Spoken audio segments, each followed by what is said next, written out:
listen to you, what comes to mind now is young entrepreneurs, and a lot of people would want to see a figure that they can actually look up to. You want to call it a role model, a mentor, and the mentee would want to aspire to be like you, or try to see if they can actually step into your shoes.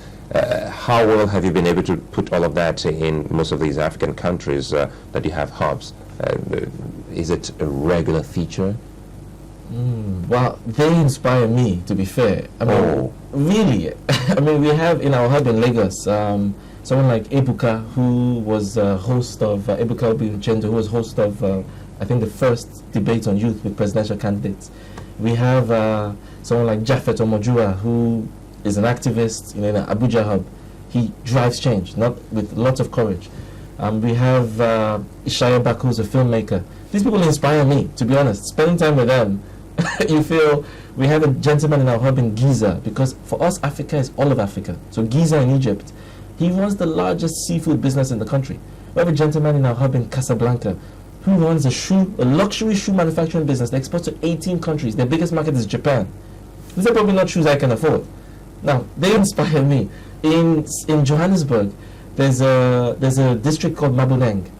And if you spend any time there, just go check it out. It's several blocks long. They've taken up space that was abandoned, and they've created community living space with parks, music, courses people can learn. It was a shaper who bought the land, constructed the buildings. So they inspire me in many ways, and part of what we do is we allow them to inspire each other.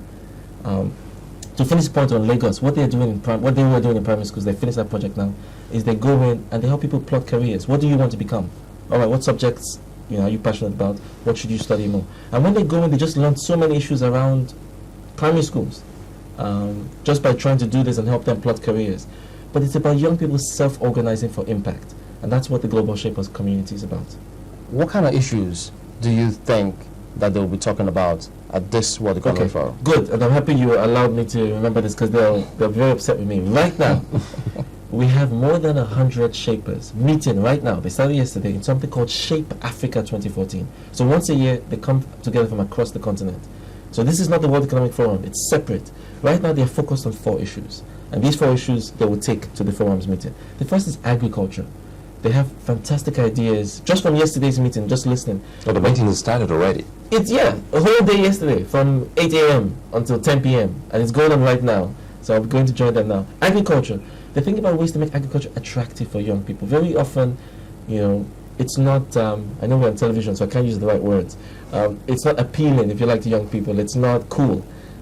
In Kiswahili in East Africa, the word for poor person is the same as the word for farmer. So that needs to change. But they're discussing these ideas. The second area they're looking at is entrepreneurship. Now, in Nigeria, we all know it's not easy to start out. Very often people want you to have money before you can ask for money.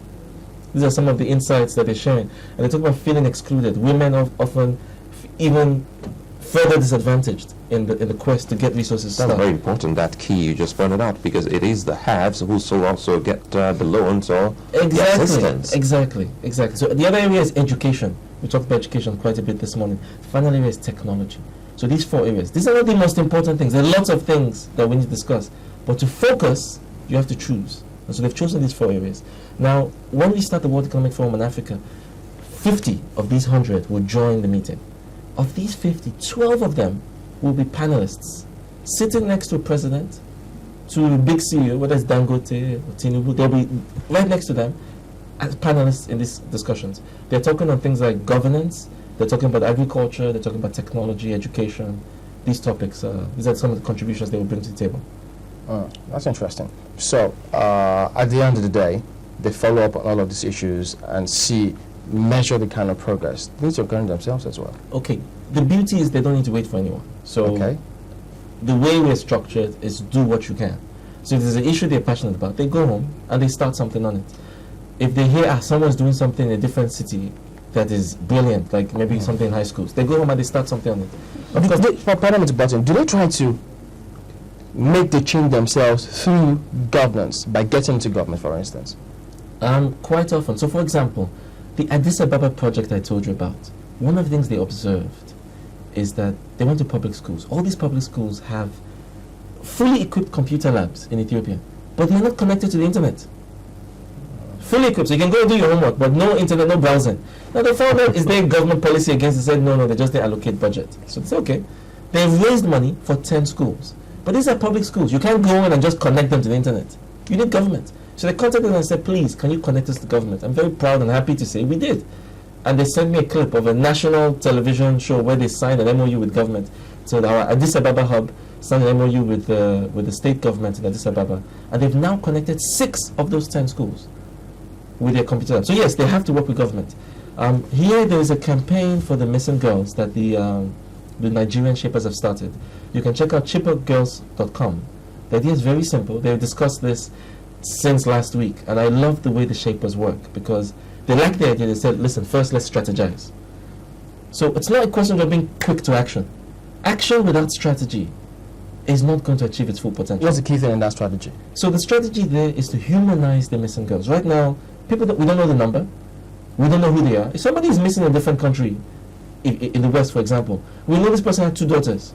We know this person liked mathematics. We know this person played basketball. So if you check out chippergirls.com, I think they have one profile up right now. They're being hit with information about some of the others to humanize these people. Now, they will not use their full names to protect their identities, but the idea is to allow us to put real people behind these missing girls. So please support them. The hashtag is also ChibokGirls. All right, Yemi Babington-Ashaye. And they're working with government as well. So yesterday they met with government, and they're getting support from government for this project. They're not working alone, and that's crucial. Yeah, that's important as well. All right, Yemi Babington-Ashaye is the Director of Global Shapers Community. Thank you for coming on today. And all the best. Thank you.